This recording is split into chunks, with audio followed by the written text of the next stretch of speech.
नवंबर को जो हमला हुआ उसके बाद इमरान खान शौकत खानम लाए गए। शौकत खानम से अब वो जमा पार्क अपने लाहौर में हैं, वहीं से आज उन्होंने लॉन्ग मार्च का ऐलान किया।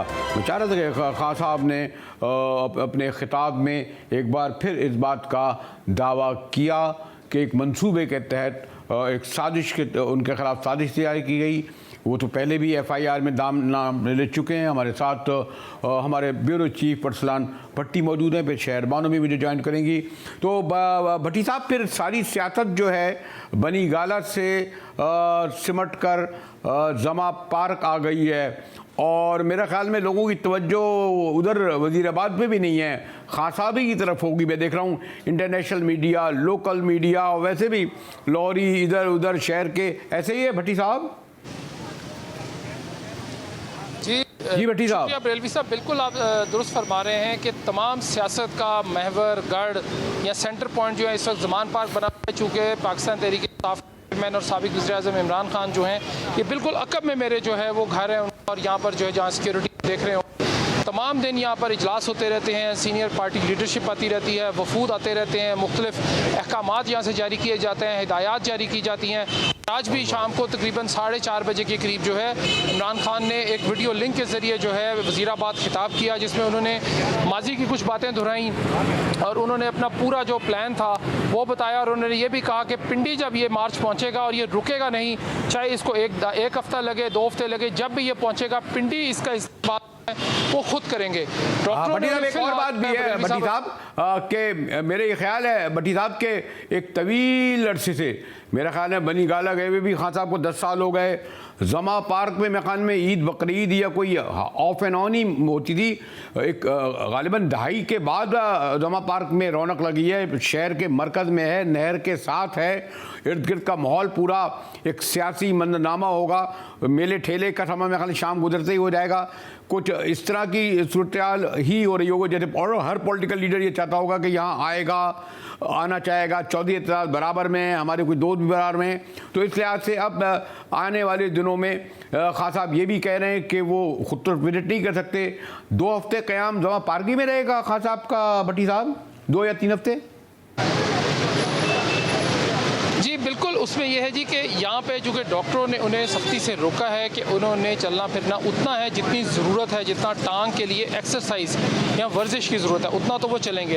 तो बिल्कुल यहाँ पर मेले ठेले का समय भी है, दिन भर यहाँ पर वफूद आते रहते हैं। जैसे मैंने आपको बताया कभी इंसाफ लॉयर्स फोरम आ रहा है, कभी स्टूडेंट फेडरेशन आ रही है, कभी कोई सीनियर पार्टी रहनुमा। रोज़ सुबह जो है वो तकरीबन 11 बजे के करीब यहाँ पर 10 साढ़े 10 बजे पहुँचते हैं। 11 सवा 11 बजे तक वो एक मीटिंग इजलास करते हैं अहम, और उसके बाद जो है वो 12 सवा 12 बजे के करीब जो है एक प्रेस कॉन्फ्रेंस यहाँ पे होती है भरपूर किस्म की, जिसमें तमाम सीनियर लीडरशिप जो है, जिसमें तर्जुमान पंजाब हुकूमत मुसर्रत जमशेद चीमा भी मौजूद होती हैं, या फवाद चौधरी करते हैं। असद उमर जो है वो गए हुए हैं फैसलाबाद की जानिब, वहाँ से एक जुलूस की शक्ल में वो पिंडी की जानिब रवा दवा है। बाकी लीडरशिप भी इसी तरह है, लेकिन रात में वापस आ जाता है। जिस तरह आज भी जो है इमरान खान साहब ने खिताब किया, खिताब में उन्होंने बड़ा वाज़ेह तौर पर अपने बारे में होने वाले, अपने ऊपर हमला होने वाला जो था उसकी साजिश को उन्होंने बेनकाब एक बार फिर किया और उन्हें बताया कि ये मजहबी जुनूनी का काम नहीं है, ये प्लान था, प्री प्लान था। इनको वज़ीराबाद के करीब इनको उन्होंने ये भी बताया कि उन्हें एक दिन पहले मालूम हो चुका था। लेकिन सबसे अहम बात उन्होंने की कि जो ये मार्च है ये बगैर नतीजे के वापस नहीं आएगा और हर सूरत उसका नतीजा लेंगे, हर सूरत उसको उन्होंने लोगों से कहा। आप ये समझते हैं भट्टी साहब के इमरान खान साहब का इस्लामाबाद से यानी शौकत खाना में तो यकीन नहीं रह सकते थे, बनी गाला थे यहाँ आने का एक सबब ये भी है कि पंजाब के सूबे में उनकी हुकूमत है, सिक्योरिटी का मसला नहीं होगा, लोगों की आमोदरफ्त में मसला नहीं होगा, फेमिलियर फेस होगा। ऐसा है भट्टी साहब, एक ये भी सबब है? जी बरेलवी साहब 100% ऐसा ही है। चूँकि यहाँ देखिए सिक्योरिटी का कोई मसला उन्हें नहीं है, यहाँ पर उनको उसी तरह ही VVIP सिक्योरिटी यानी बॉक्स सिक्योरिटी जो सदर मुमलिकत को दी जाती है या वज़ीर-ए-आज़म को, या दूसरे जो ममालिक के सदूर या वज़ीर-ए-आज़म आते हैं तो उनको बॉक्स सिक्योरिटी दी जाती है फुली, जिसमें कि आप कह सकते हैं कि 100% फुल प्रूफ सिक्योरिटी होती है, तो उनको यहाँ पर ये मिल रही है। अभी अब से कुछ देर पहले जो है यहाँ पर वो जो सीमेंटेड बैरिकेड्स थे वो यहाँ पर बड़ी तादाद में लाए गए और एक रास्ता जो है जो दो रास्ते जो 2 रोया सड़क थी उसको 1 रोया कर दिया गया और अब सारे ज़ाहिर टेढ़े मेढ़े होकर लोग जा रहे हैं अंदर जो यहाँ के रिहायशी हैं, लेकिन वो ज़ाहिर है उनके बिल्कुल साथ जो है ठीक। इमरान खान का जो घर, ये मेरे पीछे ठीक जो है। घर भट्टी साहब, इसमें बिल्कुल हमें शहर बानो ने भी ज्वाइन किया है। शहर बानो, ये जो अव्वल तो आपने देखा कि इब्तिदा में हमारे यहाँ एक वजीर कहने लगे जी उन्होंने खुद ही हमला करवाया, फिर कहा गया कि जनाब वो हमला ही नहीं हुआ। एक हमारे राना साहब हैं तनवीर, गालिबन 90% उन्होंने कहा यकीन के साथ कह सकता हूँ। फिर एक मौलाना फरमाने लगे कि जी दाएं पे लगी है बाएं पे लगी है। यानी एक अरसे तक ये कह रहा, यानी सारी दुनिया का मीडिया, सारा मुल्क देख रहा था, तो एक डिनाइल का ये शक्ल सामने आई। लेकिन अब बहरहाल जमा पार्क में आए हैं आप, तो वहाँ करीबी कहीं लाहौर में एक तवील अरसे से रह रही हैं, तो इमरान खान पास से जो इसका जो लाहौर में जो उनकी आमद है, दोबारा बैठना है, रिवाइवल होना है, पंजाब की सियासत को ये दोबारा जिंदा करेगा तहरीक इंसाफ की और ज़्यादा? मुजाहिद साहब, एक तो बात मैं आपको ये बताती चलूं कि जब वजीराबाद में इनके ऊपर ये हमला हुआ था उस वक्त वहां पे मैं मौजूद थी। चंद आप समझ लें फुट के फासले के ऊपर जब ये गोलियां चली तो मैं अपनी गाड़ी के अंदर मौजूद थी। मैंने ये सारा जो समा है अपनी आंखों से देखा, चश्मदीद गवाह हूँ।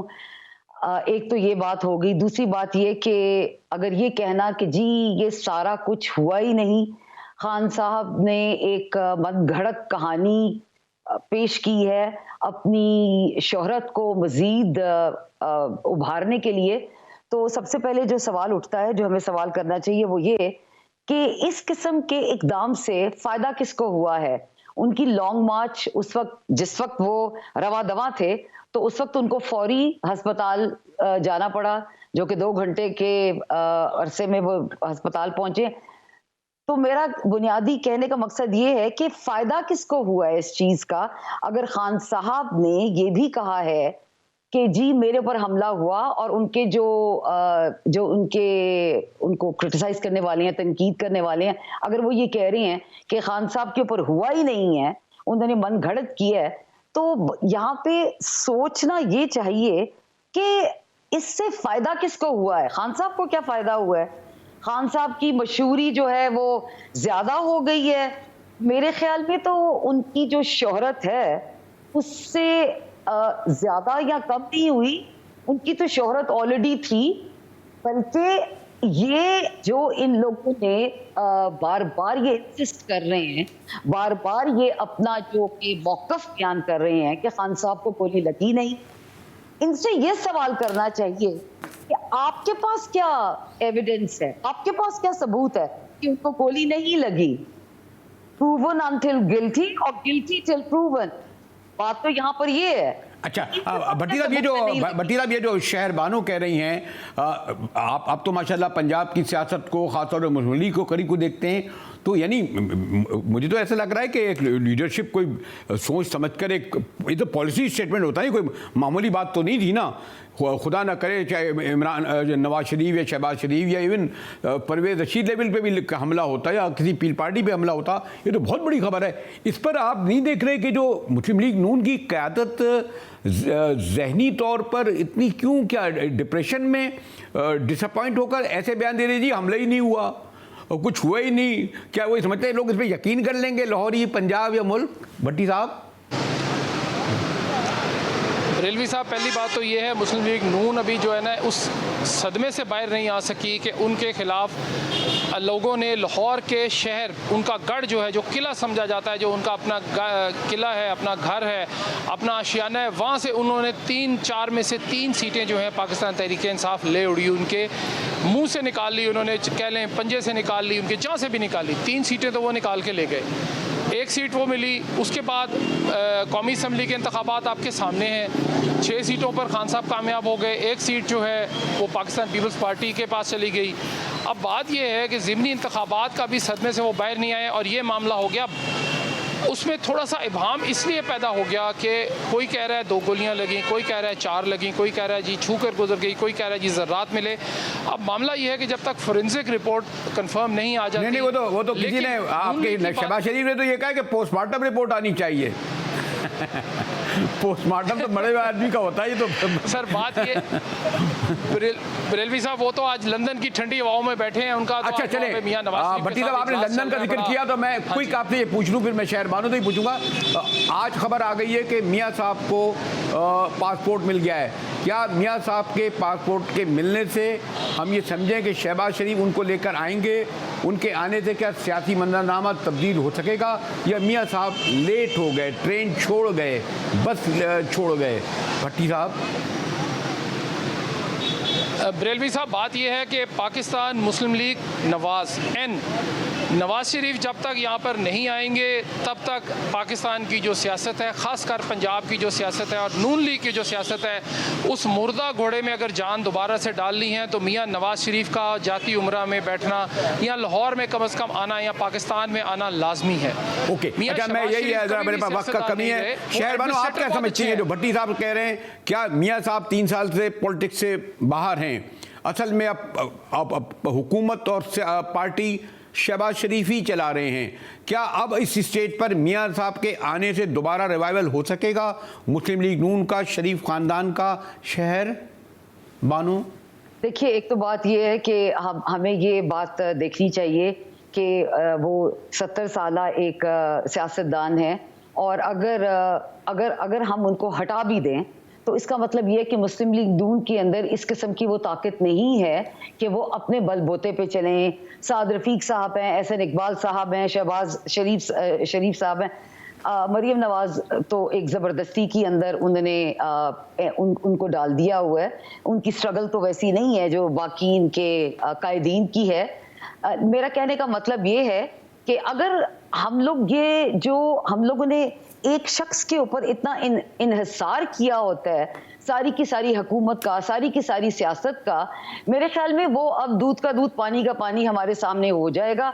नवाज शरीफ ने के आने से अगर हम ये समझ रहे हैं कि पंजाब के अंदर फिर से वो दोबारा से वो मुस्लिम लीग नून का जो है बोलबाला हो जाएगा, तो मेरे ख्याल में ये बहुत हमारी एक बचगाना सोच है, क्योंकि उनकी पार्टी की एग्जिस्टेंस तो ऑलरेडी थी ना।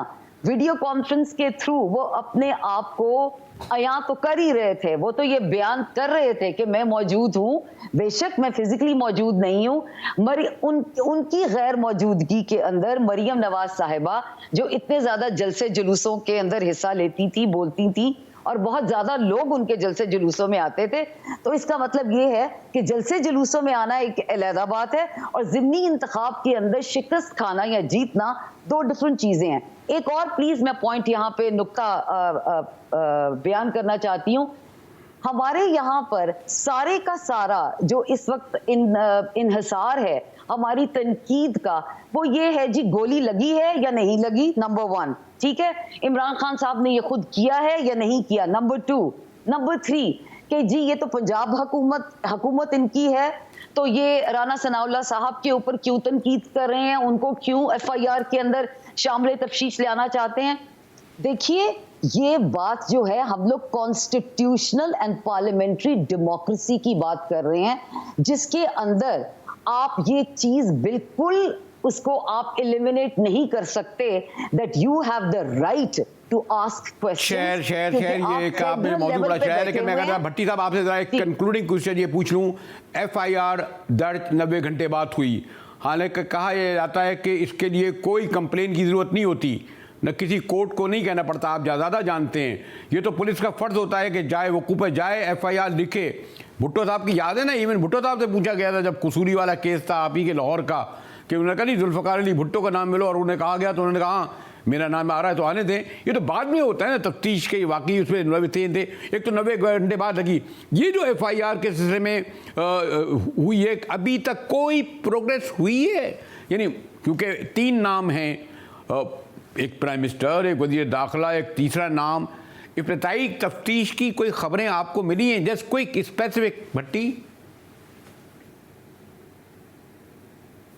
जी चूँकि हमारा सियासी माहौल इतना आलूदा हो चुका है कि हम एक दूसरे की बात सुनने को भी तैयार नहीं है।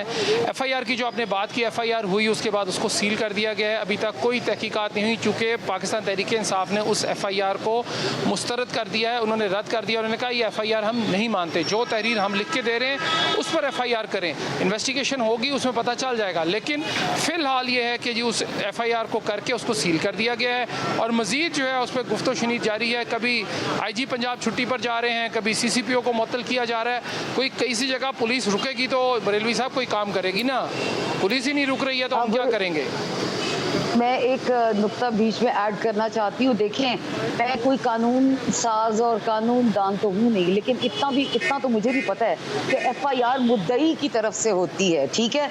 तो मुद्दई कौन है इस वक्त? इमरान खान साहब हैं। जब मुद्दई का आप पर्सपेक्टिव और आप उसका पॉइंट ऑफ व्यू ले नहीं रहे, जो वो कह रहे हैं कि भाई फलां लोगों को शामिल तफ्तीश करें, और उसके बाद जो कि इन्वेस्टिगेशन के अंदर अगर वो बरी हो जाते हैं तो ठीक है।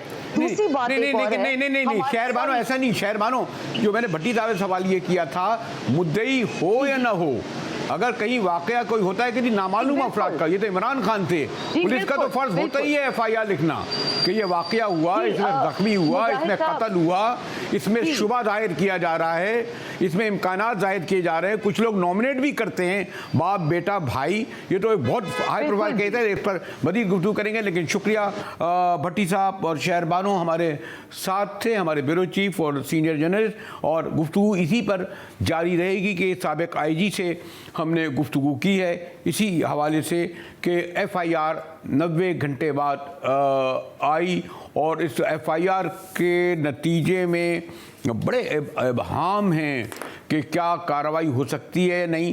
क्योंकि कुछ लोग ये भी कहते हैं कि आप किसी का भी नाम ले रहे हैं, लेकिन बहरहाल एक प्राइम मिनिस्टर है, वज़ीर दाखिला है, एक दूसरे बहुत बड़े फौजी अफसर हैं। इस पर गुफ्तगू करेंगे एक ब्रेक के बाद। साबिक आईजी से हमारे साथ रहिएगा।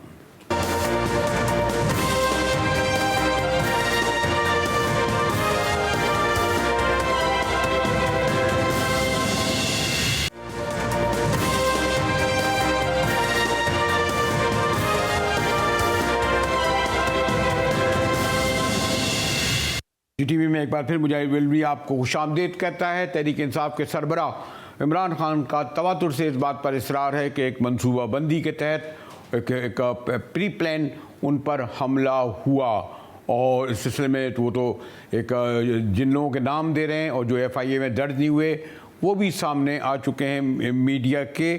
और इस वक्त मैंने कहा ना कि कौमी मीडिया के साथ साथ, बल्कि कौमी मीडिया से ज़्यादा इंटरनेशनल मीडिया उन पर तवज्जो दे रहा है। CNN ने उसको आया है, तुर्किश टेलीविज़न और लंदन के एक टेलीविज़न को इंटरव्यू देते हुए टॉक टीवी ने इस बात पर फिर इसरार किया कि एक साजिश के तहत, एक प्री प्लान मंसूबे के तहत उन पर हमला किया गया। तो मैंने कहा ना कि इमरान खान साहब ने ये जलसे में भी, और जब से 4 नवंबर में जब हमला हुआ है, तवातुर से उसको कौमी और इंटरनेशनल मीडिया पे दोहरा रहे हैं। हमारे साथ आईजी साबिक आईजी चौधरी याकूब साहब मौजूद हैं। चौधरी साहब, आपको माशाल्लाह बड़ा तजर्बा है, 2 दहाइयों से भी ज़्यादा, 3 दहाइयों से आप देख रहे हैं इस तरह के पॉलिटिकल मर्डर भी। इमरान खान तो खैर ये कह चुके हैं कि उनके एक मनसूबाबंदी के तहत उनको किया गया है। तो आप एफआईआर में बहरहाल ये भी एक आप जानते हैं कि फौरी तौर पर दर्ज हुई, जो नहीं हुई वही 90 घंटे बाद हुई, जो नाम दिए गए वो भी नहीं दिए गए। चौधरी साहब देखें, जो तो इमरान खान साहब का ये कहना है कि मुझे 3 लोगों के ऊपर शुबा है, ये एक कंप्लेनेंट की शिकायत है जिसके ऊपर ये फायर गए हैं, बुलेट्स लगी हैं, और वो समझता है कि इन लोगों ने मुझे फायर किया है। उसके को शुबहात की क्या वजह है वो खुद जानते हैं, उनकी कोई इन्फॉर्मेशन होगी। जहाँ तक कानून का तकाजा है, अंडर CRPC जो क्रिमिनल प्रोसीजर कोड है, जो तरीक़ेकार बताता है कि क्या करना है अगर इस किस्म का कोई वाक़या हो जाए, तो उसमें 154 जो है सेक्शन, उसके तहत पुलिस के ऊपर जिम्मेदारी है कि जो भी कोई कंप्लेंट हो वो उसी तरह से मनोहन दर्ज करे। किसी के नाम पे वो कंप्लेंट हो, वो गलत हो, सही हो, झूठी हो, सच्ची हो, वो करे। और फिर ये उसके बाद पुलिस की सवाबदीद है कि वो उन फैक्ट्स को एसरटेन करे कि वो बात जो की गई है वो दुरुस्त है या गलत बात है, और उसके बाद अपने किसी नतीजे पे पहुंचे, और जो शिकायत कुनिंदा है उससे उसके बाद एविडेंस ले कि जी आपके पास क्या शवाहिद हैं या क्या सबूत हैं कि हाँ जी आप समझते हैं कि ये लोग मुल्ज़िम हैं। फिर उन मुल्ज़मान से जो एलिज्ड मुल्ज़िम हैं वो मुल्ज़िम बनते नहीं हैं उस वक्त तक, ये एक शिकायत है उनके ख़िलाफ़। उनसे पूछा जाए कि जी आपके ख़िलाफ़ ये कहा गया है और आप बताएं कि आप अपने दफ़ा में क्या कहते हैं, तो वो अपने दफ़ा में कोई बात करेंगे। पुलिस के ऊपर ज़िम्मेदारी नहीं है कि वो जिसका नाम भी FIR में दर्ज हो उसको गिरफ़्तार कर ले। ये जो रवाज पड़ गया है कि FIR में मुकदमा दर्ज हुआ और उसके फ़ौरन बाद पुलिस ने छलांगे मार के लोगों के घरों में छलांगे मार दी और जाके लोगों को गिरफ़्तार कर लिए, ये गलत है। पुलिस के पास एक शिकायत आती है, उस शिकायत के बाद वो लोग अपनी गवाही देते हैं, अपने बयानात रिकॉर्ड कराते हैं। बयानात रिकॉर्ड करने के बाद डिफेंस से जिनके ख़िलाफ़ इल्ज़ाम है उनसे पूछा जाता है कि आप अपने दफ़ा में क्या कहते हैं, और उसके बाद एक नतीजे के ऊपर तफ्तीशी अफसर पहुंचता है कि क्या जो शिकायत कुनिंदा है उसकी कहानी किस हद तक कन्विंसिंग है कि वाकई इसको गिरफ़्तार करना चाहिए या नहीं गिरफ़्तार करना चाहिए। वो उसकी मर्ज़ी, वो उसको पेंड कर सकता है, वो उसको गिरफ़्तार कर सकता है। तो वो तफ्तीश करके इस फैसले पे पहुंच जाए। पूरी दुनिया के अंदर ये जो रवाज पाकिस्तान में बरेलवी साहब पड़ गया हुआ ना कि एक मुकदमा दर्ज हुआ और उसके ऊपर 10-10 तफ्तीशें बदल रही हैं और इधर गया केस उधर गया, पूरी दुनिया में हम पूछते थे कि भाई क्या है, वो कहते हैं जी इंसिडेंट रिपोर्ट है, वो आई है, उसके बाद पुलिस ने इन्वेस्टिगेशन की है, पुलिस ने नतीजे पर पहुंची है कि ये मुल्ज़िम सही है या ये मुल्ज़िम सही नहीं है। जी, अब ये तो आप दुरुस्त फरमा रहे हैं कि FIR तो दर्ज करनी ही चाहिए, चाहे किसी को भी नॉमिनेट किया जाए तो पुलिस का ही फ़र्ज़ है। लेकिन चौधरी साहब, ये जो फौरी तौर पर गालिबन घंटा भी नहीं गुजरा था एक मुल्ज़िम पकड़ा जाता है, जाए वकूफ़ पर ही पकड़ा जाता है, पिस्तौल दिखाया जाता है, लेकिन मैंने कहा ना आपको तो बड़ा तजर्बा है पुलिस का। जिस तरीके से वो आदमी कह रहा था जी मैंने गुमराही फैला रहा था इमरान खान, मैं लाहौर से मोटरसाइकिल पे चला, और फिर वो जिस तरीके से वहाँ बैठा हुआ और कैमरा तैयार था, बड़ी अच्छी उसकी, वैसे मैं देख रहा था कि कैमरामैन ने भी बड़ी अच्छी तस्वीर बनाई हुई थी, एक अजीब तोता कहानी उसने सुनानी शुरू कर दी। तो इस तरह की आपका तो मैंने कहा ना बड़ा बड़ा तजर्बा है, क्या काबिल यकीन नज़र आता है ये इस तरह की इसकी कहानी? वो भी मेरी ये अपनी असेसमेंट है, क्योंकि मैं मौके के ऊपर कोई मैंने शहादत तो नहीं ली, मैंने मौके के ऊपर गवाही नहीं ली, मैंने जाके मौका नहीं देखा। ये मौके के ऊपर बंदा पकड़ा गया और फायर करता हुआ पकड़ा गया, ऐन मुमकिन है, मुझे ये लग रहा है कि ये टोटली प्लान्ड केस है और एक मंसूबे के तहत ये सारा कुछ किया गया है और वो अकेला मुल्ज़िम नहीं है, ये भी साथ शामिल है। ये शायद इस डाइवर्शन के लिए किया गया है इसको कि नीचे से ये भी फायर करेगा, लेकिन एक्चुअल मुल्ज़िम मैं समझता हूँ कोई और हैं, बिकॉज जो फायर लगे हैं और जो वहाँ पे एम्प्टीज़ मिली हैं वो एक से ज़्यादा वेपन्स की हैं और वो ऑटोमेटिक के वेपन के फायर हैं। मुझे लगता है कि वो SMG के फायर्स हैं, 7.62 के फायर्स हैं, क्योंकि वो बुलेट पियर्स करके निकल के गई है और लोगों की टांगों में लगी है और जिस्म के मुख्तलिफ हिस्सों में लगी है। मैं नहीं समझता कि इसके पास जो पिस्टल था उसके अंदर कैपेसिटी थी कि ये पियर्स करके जाके वो लोगों को लगती। ये तो खैर फायर आर्म एक्सपर्ट ये सारी डिटेल बता सकता है, लेकिन लग ये रहा है जिस तरह से वो बातें कर रहा है वो बिल्कुल लग रहा है कि ट्यूटर्ड है, यानी उसको कोई खौफ नहीं नज़र आ रहा। वो मालूम ये हो रहा है कि उसको किसी ने ये कहा गया कि कोई बात नहीं, पाकिस्तान में हम छुड़ा ही लिया करते हैं, ये माफियाज इसी तरह से ऑपरेट करते हैं, क्योंकि वो जिस यानी कॉन्फिडेंस के साथ बात कर रहा था, एक आम आदमी वो तो खौफजदा होता है किसी एक आम छोटे से वाक़े से जब पुलिस उसको पकड़ लेती है। वो ट्रैफिक के मामले में किसी को पुलिस वाला पकड़ लेता है तो बेचारा खौफजदा हो जाता है। एक चीज़ है कि एक बंदा मर्डर हो जाए और उसके बाद भी वो बिल्कुल अनरफल्ड हो। चीज़ है कि एक फॉर्मर प्राइम मिनिस्टर जो है उसके ऊपर वो कहता है कि मैंने उसके ऊपर फायर किया और उसको कोई फ़र्क नहीं पड़ रहा। तो ये लगता है कि टोटल पूरा प्लान्ड है। एक और भी चौधरी साहब बात है कि अल्लाह ने महफूज रखा और महफूज रखा तो इसी ने एक और खान साहब पर बड़ा इल्ज़ाम लगा दिया। कुछ लोगों ने कहा कि जनाब ये तो वो तो मैं अब क्या किसी वज़ीर का नाम लूँ, बड़े नाम था। उन्होंने कहा मैं 90% कह सकता हूँ उन पर हमला ही नहीं हुआ। किसी ने कहा जी हमला करवाया, और सबसे बढ़कर ये कि एक ने कहा जी वो डराने के लिए किया गया था, एक्चुअल हमला नहीं था, वरना तो अगर वो होता तो जनाब एक्चुअल तो वो तो सॉरी चूसे मैं ऐसा लफ्ज़ इस्तेमाल करना नहीं चाहता। ये भी ऑब्जर्वेशन तो आई ना मोहतरम चौधरी याकूब साहब। देखें बात यह है कि जो उसके ऊपर अटैक किया गया, क्या ये डराने के लिए किया गया या मारने के लिए किया गया, अब इसके बारे में मैं तो कोई हतमी बात नहीं कर सकता। लेकिन जिस तरह के फायर्स आए हैं, अगर वो एक बर्स्ट फायर हुआ है तो बर्स्ट का तो कोई निशाना नहीं होता, वो तो सीधा फायर किया जाता है और बहुत सारे लोगों को चुन के उनके ऊपर फायर किया जाता है। तो ये किस यकीन के साथ कोई कहेगा कि हाँ जी वो फायर इतना मुहतात तरीके से किया गया है कि इसमें इमरान खान मरेगा नहीं लेकिन वो डर जाएगा, मैं समझता हूँ ये बिल्कुल फजूल बात है। और ये दूसरी बात, ये बिल्कुल ही अहमकाना बात है। अब इससे ज़्यादा बंदा अहमकाना बात क्या हो सकती है कि जी वो मरा नहीं है तो इसलिए जी वो तो ऐसे खामखा ड्रामा कर रहे हैं, 4 गोलियां नहीं लगी, 2 गोलियां लगी हैं, 2 नहीं लगी जी 1 लगी है। मेरा मतलब है ये किसी आदमी को ये ड्रामा करने की क्या ज़रूरत है। साथ वाले बंदे ज़ख्मी हैं, हमद नासिर चट्टा का बेटा जो है उसके पेट में गोलियां लगी हुई, एक बंदा मर्डर हो गया मौके के ऊपर, इनके साथ ही खड़े लोग वो ज़ख्मी हो गए और ये कह देना कि जी ये तो कोई ड्रामा लग रहा है।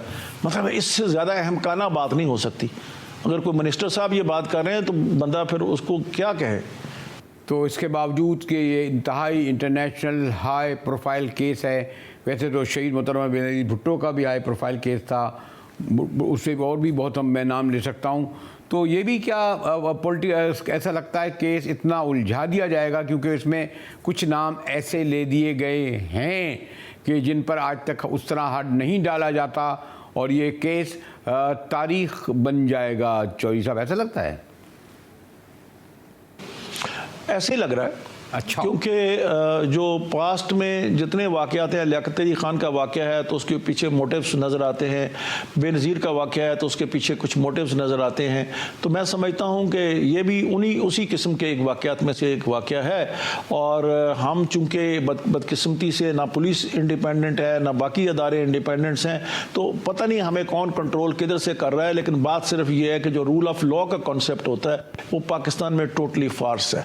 मैं तो बतौर एक पुलिस ऑफिसर के जिस दिन मैं रिटायर हुआ था, मुझे किसी ने पूछा कि आपने कैसे ज़िंदगी गुजारी, तो मैंने तो उसको साफ ये कहा कि मैं टोटल ज़िंदगी फेलियर में गुजारी है, क्योंकि मैं किसी को इंसाफ नहीं दिला सका। मैं इसलिए इंसाफ नहीं दिला सका कि मैं उस सिस्टम का मरहून मिन्नत था, उस सिस्टम के अंदर मैं कमज़ोर था, वो सिस्टम ने मुझे काम नहीं करने दिया।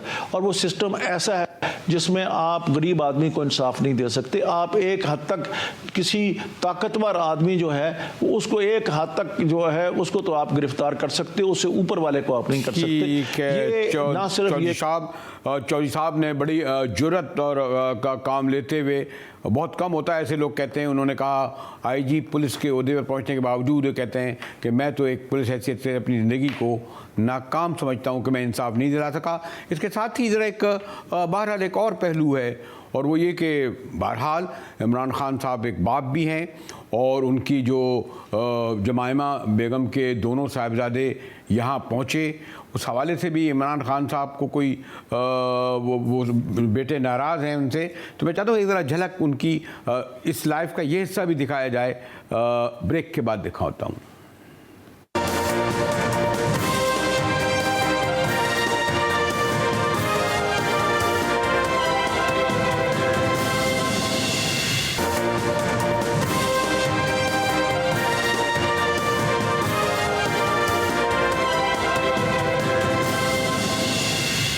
GTV मुजाहिर आपको खुशामदीद कहता है, और आमतौर पर हम हाई प्रोफाइल और बहुत बड़ी पॉलिटिकल या मीडिया की पर्सनैलिटीज़ हों तो उनके बारे में हमारे ये ख्याल होता है कि उनकी ज़ाती ज़िंदगी नहीं होती।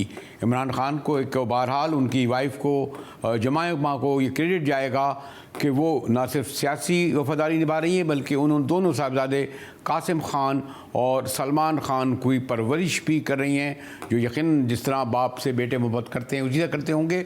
और इमरान खान ने जब लंदन के एक टेलीविज़न को इंटरव्यू दिया तो ख़ास तौर पर इसका जिक्र किया कि उनके बड़े साहबजादे सलमान इस बात को पसंद नहीं करते कि वो सियासत में हिस्सा लें। देखिए ज़रा ख़ास आपके कमेंट्स, जिसके साथ ही मैं आपसे इजाज़त भी लूँगा।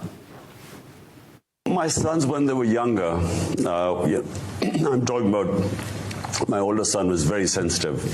So when they were about 8, 9 years old, my older son, that's when he used to worry a lot, and he always wanted me out of politics. इसी के साथ ही GTV से मुजाहिद बरेलवी को इजाज़त दीजिए।